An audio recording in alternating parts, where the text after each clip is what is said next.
Iran বনাম America এবং Israel যুদ্ধে পাকিস্তান এমন একটা ভূমিকা নিচ্ছে যেটা পাকিস্তানকে সমস্ত বিশ্বে গৌরবান্বিত করেছে।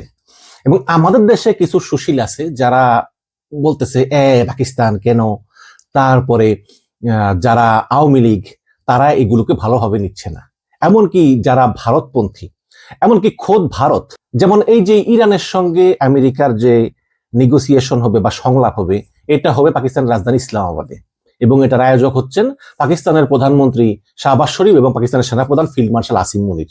তো এটাকে ভারত ধন্যবাদ জানিয়েছে, কিন্তু পাকিস্তানের ভূমিকার কথা বলতেছে না। ভারত বলতেছে আমরা স্বাগত জানাই ইরানকে এবং আমেরিকাকে এই আলোচনার জন্য, আলোচনায় সবকিছু সমাধান বই আনে। কিন্তু এই আলোচনাটা করলো কে?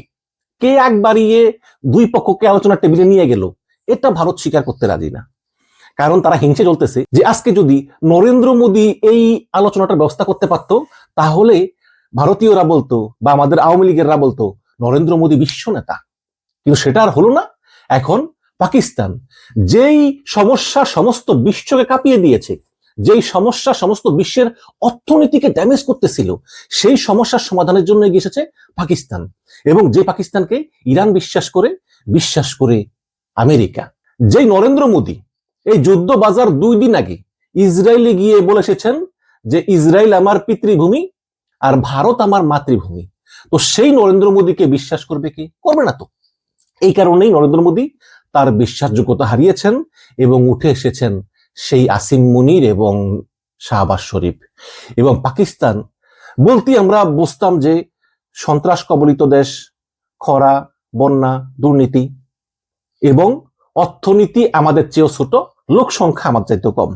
কিন্তু সেই পাকিস্তান সামরিক শক্তির বলে বলিয়ান হয়ে আজকে সমস্ত বিশ্বে একটা অন্যতম পরাশক্তি হিসাবে আবির্ভূত হয়েছে এবং যেটা অলরেডি দেখিয়ে দিয়েছে যে অলরেডি আমেরিকা এবং ইরানের আলোচকগণ তারা পাকিস্তানের রাজধানী ইসলামাবাদের উদ্দেশ্যে তারা রওনা হয়েছেন। যদিও ইরানের আলোচকগণ তারা গেছেন কি যান নাই এটা নিয়ে বিভিন্ন গণমাধ্যমে বিভিন্ন নিউজ আমরা দেখতেছি, কারণ তারা বলতেছে যে লেবাননে সম্পূর্ণ হামলা বন্ধ না হলে তারা যাবেন না। কিন্তু আবার অনেকে বলতেছেন যে অলরেডি তারা রওনা করেছেন এবং নিরাপত্তার স্বার্থে তারা আবার এটা প্রকাশও করতে যাচ্ছেন না। হ্যাঁ, আবার অনেকে বলতেছেন যে গতকাল রাতেই তারা আসলে পাকিস্তানে চলে গিয়েছেন, মানে ইরানের প্রতিনিধিরা, বিশেষ করে ইরানের পার্লামেন্টারি স্পিকার গালিবাফ এবং পররাষ্ট্রমন্ত্রী আব্বাস আগারচি, তারা পাকিস্তানের রাজধানী ইসলামাবাদে এসে পৌঁছেছেন। এবং আজ সকালে নাকি মার্কিন প্রতিনিধি দলও এসে পৌঁছিয়েছেন। তাদের নেতৃত্বে আছেন ভাইস প্রেসিডেন্ট জেডি ভ্যান্স এবং স্টিভ হুইটকফ এবং ট্রাম্পের জামাতা জ্যারেড কুশনার। এবং উভয় পক্ষ থেকেই আরো কিছু সাপোর্ট স্টাফ এসেছে যারা সহায়তা দিবে, আলোচনার যে প্রক্রিয়া এবং যে কাগজপত্রের বিষয় আছে সেগুলো তারা সমাধান করবে। তো ইরানি নেতারা তাদের একটা নিজস্ব ভিআইপি বিমানে করে এসেছে এবং সেই বিমানটা পাকিস্তানের আকাশ সীমায় ঢোকার পরেই পাকিস্তানের 2টি F-16 জঙ্গি বিমান সেই বিমানটাকে এসকর্ট দিয়ে নিয়ে এসেছে। সাধারণত কোনো ভিআইপি কেউ এলে এভাবেই অভ্যর্থনা জানিয়ে তাদের জঙ্গি বিমান দিয়ে এসকর্ট দিয়ে তাদেরকে নিয়ে আসে। আর মার্কিন যে প্রতিনিধি দল তারা এসেছে একটা কার্গো বিমানে, সেই কার্গো বিমানে তারা এসেছে তাদের সাপোর্ট স্টাফ এবং কার্গো বিমানের ভিতরে কয়েকটা গাড়িও আছে, যে বুলেট প্রুফ সিকিউরিটি গাড়ি, যাতে কোনো সমস্যা না হয়। তো এটা করে তারা এসেছে এবং তাদেরকে ওই সেম ভাবে পাকিস্তান F-16 বিমান দিয়ে এসকর্ট দিয়ে তারা নিরাপদে ভিআইপি অভ্যর্থনা দিয়ে নিয়ে এসেছে। তো এই ইরানি দল এবং আমেরিকান দল উভয়ই পাকিস্তানের ইসলামাবাদের হোটেল সেরেনাতে অবস্থান করবেন। হোটেল সেরেনা একটা 5 স্টার হোটেল। ওই হোটেলের সকল অতিথিদেরকে আগেই বের করে দেওয়া হয়েছে। পুরো হোটেলটাই শুধু এই প্রতিনিধি দলের জন্য রাখা হয়েছে এবং এই হোটেলের আশেপাশে কয়েক বর্গ কিলোমিটার এলাকা জুড়ে ব্যাপক তল্লাশি চলতেছে এবং ওই রোডে এবং আশেপাশে কয়েকটা রোডে যাতায়াত সীমিত করা হয়েছে। ইরানের প্রতিনিধি দল তারা মাত্র কয়েকজন এসেছেন, কিন্তু আমেরিকানরা তারা 30 জনের একটা দল নিয়ে এসেছেন। সেই সঙ্গে তারা অনেক যুদ্ধাস্ত্র, যন্ত্রপাতি এবং টেকনোলজি সহ অনেক কিছু নিয়ে, মানে পুরো প্রস্তুতি নিয়ে এসেছেন। মানে তারা পাকিস্তানকে পুরোপুরি বিশ্বাস করতে পারতেছেন না। তো পুরো রেডি এসেছেন 30 জনের দল, তার ভিতরে negotiator, support staff, military staff, তারপরে অস্ত্র যন্ত্রপাতি সবকিছু একদম রেডি হয়ে এসেছেন। তো তারা এখন ইসলামাবাদে আছেন হোটেল সেরেনাতে এবং ইরানি দলও বলা হয় যে তারাও হোটেল সেরেনাতে আছেন, বাট এখনো কনফার্ম না।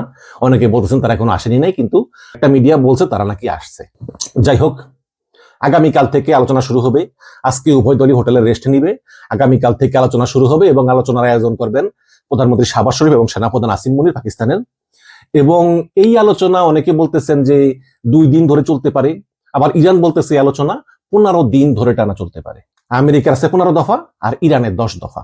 তো এই 15 দফা এবং 10 দফার ভিতরে কিভাবে সমন্বয় হবে সেটাই আসলে একটা বড় চ্যালেঞ্জ এই পাকিস্তানের প্রধানমন্ত্রী শাহবাজ শরীফের এবং সেনাপ্রধান আসিম মুনিরের। সবচেয়ে বেশি সম্ভাবনা আছে যে একটা আংশিক সফলতা আর কি, যেমন ট্রাম্পেরও কিছু মেনে নিল, আবার ইরানও কিছু মেনে নিল। যেমন হরমুজ প্রণালী দিয়ে জাহাজও চলাচল করলো, কিন্তু ইরান টোল নিল না। আবার ইরান পারমাণবিক যে কর্মসূচি সেটা আংশিকভাবে প্রত্যাহার করলো। আবার আমেরিকাও তাদের কিছু সেনাবাহিনীর প্রত্যাহার করে নিল এবং এটা সাইন করলো যে ইসরায়েলের আক্রমণ চালাবে না। এই ধরনের একটা চুক্তিতে পৌঁছতে পারে এবং ট্রাম্প সমস্ত বিশ্বে ঘোষণা করতে পারে যে দেখো, আমি ঐতিহাসিকভাবে জয়লাভ করেছি, আমি চুক্তি করেছি, আমি শান্তি চাই। এটা সম্ভাবনা বেশি। আবার এটা হতে পারে যে এই 15 দিনের আলোচনায় কোনো ঐক্যমত্যই হলো না, তখন দুই পক্ষই সিদ্ধান্ত নিল যে আমরা এই যুদ্ধবিরতি আরো 1 মাস বাড়ালাম। তো এটাও হতে পারে, এটা হওয়ারও সম্ভাবনা আছে। আর সবচেয়ে খারাপ সম্ভাবনা যেটা, সেটা হচ্ছে যে এই 15 দিনের আলোচনা ভেস্তে যাবে। উভয় পক্ষই বলবে যে না, আমরা আবার যুদ্ধ শুরু করব। কেউ কারো কথা শুনবে না, কেউ কারো আলোচনা মানবে না, এবং উভয়ই আলোচনা শেষ করে গিয়ে আবার হাজির হবে যুদ্ধক্ষেত্রে।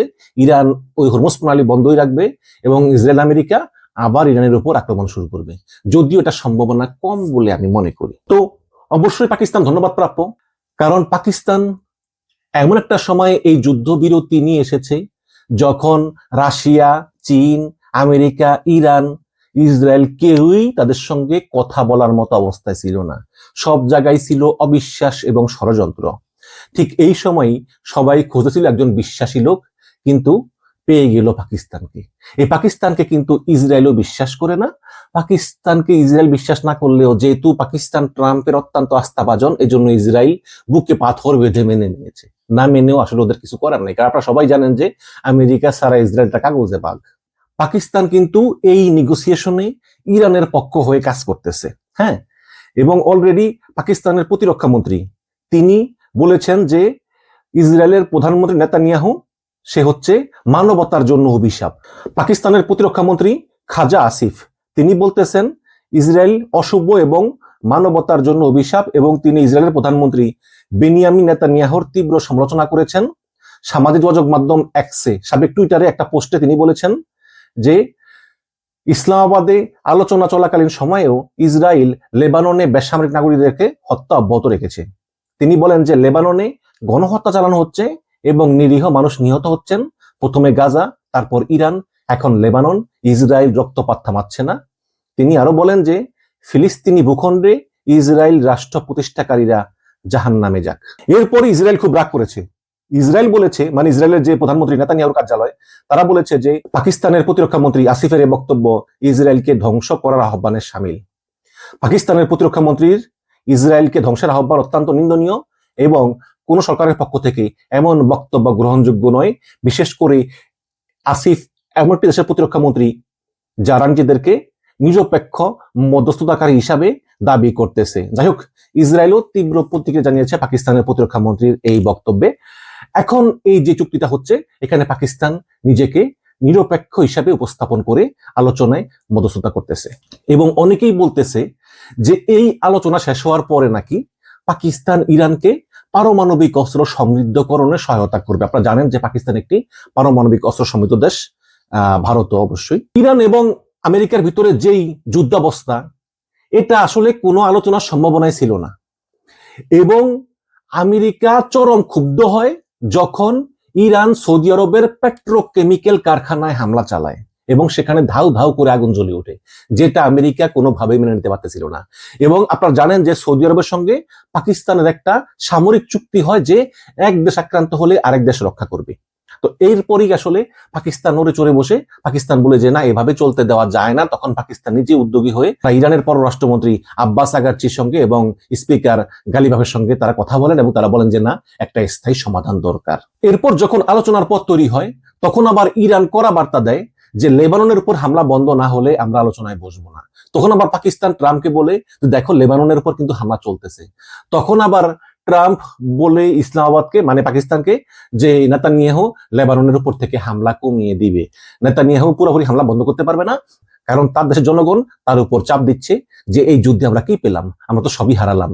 এই কারণে নেতানিয়াহু সীমিত পরিমাণে হামলা চালিয়ে যাবে।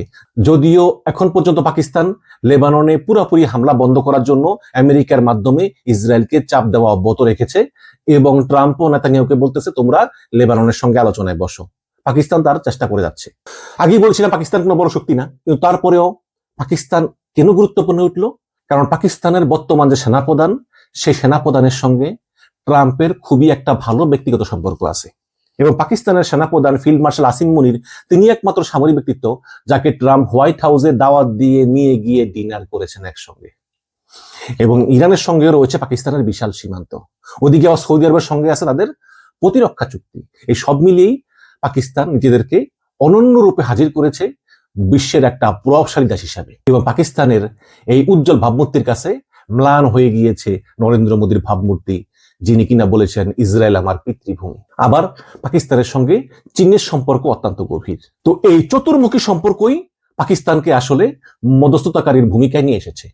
অনেক রাষ্ট্রের অনেক কথা বলার থাকে, কিন্তু সব রাষ্ট্র সবার সঙ্গে সব কথা বলতে স্বাচ্ছন্দ্য বোধ করে না। কিন্তু সব রাষ্ট্রগুলোই পাকিস্তানকে এমন একটা রাষ্ট্র হিসেবে পেয়েছে যে সবাই তাদের মনের কথাগুলো বলতে স্বাচ্ছন্দ্য বোধ করতেছে, অ্যাকসেপ্ট ইসরায়েল। বাট এখানে ইসরায়েলের প্রয়োজন নাই, যেহেতু ইসরায়েলের আব্বা আমেরিকা আছে, সুতরাং এখানে ইসরায়েলের কোনো দরকার নেই। তারপরেও দেখা যাক আলোচনা কতটুকু কি হয়।